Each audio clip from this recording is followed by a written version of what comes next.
And now, it's time for your real estate video update with your local Louisville realtor, Bob Sokoler.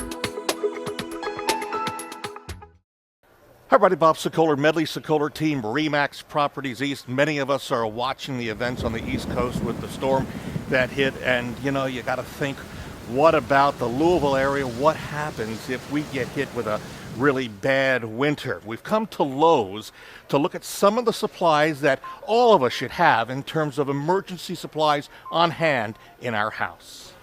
We start with the basics: flashlights, naturally, or candles, and a good supply of batteries, lots of them, just in case the power is out for a long period of time. Want to take it up a notch? How about a generator?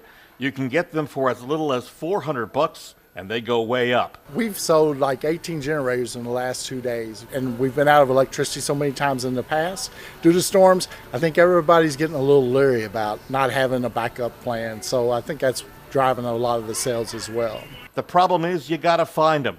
At the first word of a storm, generators sell out fast. Of course, we got command centers all over the United States, so when we start getting low, all we have to do is call, and I've already called them this morning. If a generator is not in the plans, think about staying warm, and by that, you might want to consider one of these propane heaters. They're $79, $80, and they run actually off of these propane gas canisters, and quite frankly do a really good job keeping a small space warm in the event power goes out for a prolonged period of time.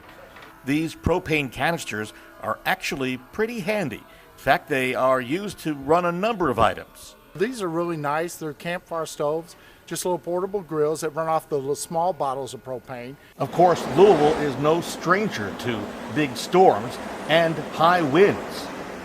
In the event your windows break, you're going to need some duct tape standing by to seal up those windows, along with some plastic. So you may want to keep some of this stuff on hand just in case. In the event power is off, you want to keep up on what's happening in the area, especially in the event of an emergency. And so you might want to consider investing in a weather alert radio to keep you up to date. In the way of water, consider 1 gallon per day per person, or fill up a bathtub. Also, a 3-day food supply of non-perishable food for each person is exactly what you should be thinking about. Finally, a couple other quick tips. Remember to establish a location in the event you are separated from the family where you can all meet in the event you have to leave your house. Create an emergency contact list so that you can notify family members, friends, and relatives if you have to leave. Also, learn how to turn off the electric, the gas, and the water at your house in the event of an emergency. And finally, what will happen with your pets if you have to leave your house? If you take them with you, that's great, but if you can't, you need to have a backup plan for them as well.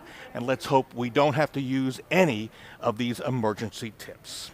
At our local Lowe's, I'm Bob Sokoler, Medley-Sokoler team, RE/MAX Properties East.